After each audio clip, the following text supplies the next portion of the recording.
तो दोस्तों, कैसे हैं आप सभी लोग।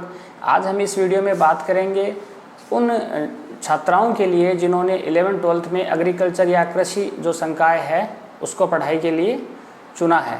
जी हाँ, अब ये है कि एग्रीकल्चर जो संकाय है 11th-12th में राजस्थान सरकार ने है वो शुरू कर दिया है। पहले आर्ट्स और साइंस दो ही सब्जेक्ट चलते थे, कॉमर्स भी रहा था। तो इसके साथ ही एक नया संकाय जो है जिसको अपन एग्रीकल्चर सब्जेक्ट बोलेंगे, कृषि संकाय बोलेंगे, वो सरकार ने 21-22 सेशन के अंदर से शुरू कर दिया है, हरियाणा और पंजाब की तर्ज पे।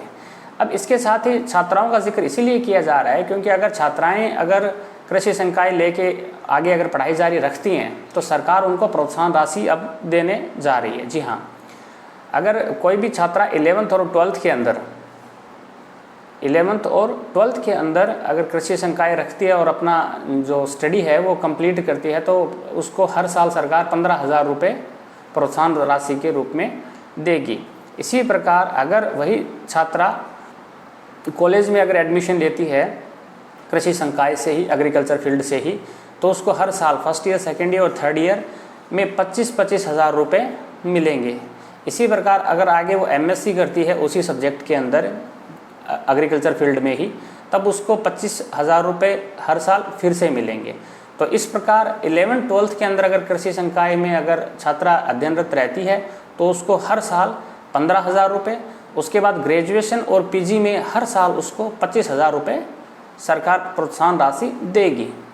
अब बात करते हैं अगर उसने उसी संकाय से PhD किया तब सरकार उसको हर साल 3 साल के लिए 40,000 रुपये देगी प्रोत्साहन राशि के रूप में। अब इसके लिए सरकार ने कुछ शर्तें रखी हैं, वो क्या है? सबसे पहले तो ये जो प्रोत्साहन राशि है ये सिर्फ छात्राओं को ही दी जाएगी और उन्हीं छात्राओं को दी जाएगी जिन्होंने 11th-12th में एग्रीकल्चर सब्जेक्ट ले रखा है, ग्रेजुएशन या PG में ले रखा है।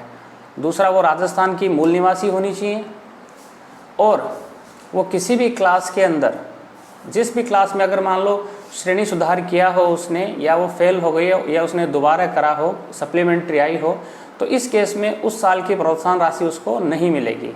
अर्थात सरकार का कहना है कि अगर आप किसी क्लास में एडमिशन ले रहे हो तो आपको नीट एंड क्लीन उसको पास करना ज़रूरी है, बिना किसी कोई बैक लगे, बिना कोई पेपर कोई फेल किए। ठीक है। अब इसके लिए बात ये आ रही है कि इसके लिए आवेदन कहाँ से करें और क्या ज़रूरी डॉक्यूमेंट रहेंगे आवेदन करने के लिए, और अंतिम तिथि क्या है। तो हाँ, आप यहाँ मेरे देख पा रहे हो इसकी जो अंतिम तिथि है वो 31 जनवरी रखी गई है। तो आपको 31 जनवरी से पहले ई-मित्र पे जाके ये फॉर्म फिलअप करना होगा। अब इसके लिए कौन कौन से डॉक्यूमेंट लगेंगे? तो डॉक्यूमेंट में आपका मूल निवास होना चाहिए, आपका जन आधार कार्ड होना चाहिए और आपकी जो प्रीवियस ईयर की जो मार्कशीट है, पहले की जो आपने पास कर रखी है वो मार्कशीट होनी चाहिए। वर्तमान में आप किस क्लास में अध्ययन कर रहे हो उसका इनरोलमेंट नंबर आपके पास होने चाहिए। ये सारे के सारे डॉक्यूमेंट आपके पास होने चाहिए। आप ई-मित्र के पास जाके इसका फॉर्म सबमिट कर सकते हो 31 जनवरी से पहले। अब इसमें यह रहा कि इसके अलावा जो है आप अपनी SSO ID जो है उससे भी, किसान साथी पोर्टल ऐप है, वहाँ से जाके आप अप्लाई कर सकते हैं।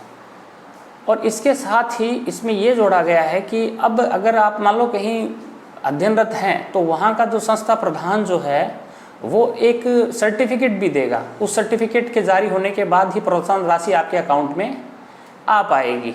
उस सर्टिफिकेट में क्या होगा, उसमें ये लिखा रहेगा कि ये जो छात्रा है ये हमारे जो शिक्षण संस्था है उसमें पढ़ रही है, नियमित रूप से अध्ययन कर रही है, इसका कोई भी पेपर फेल नहीं हुआ है, इसने कोई भी श्रेणी सुधार नहीं किया है।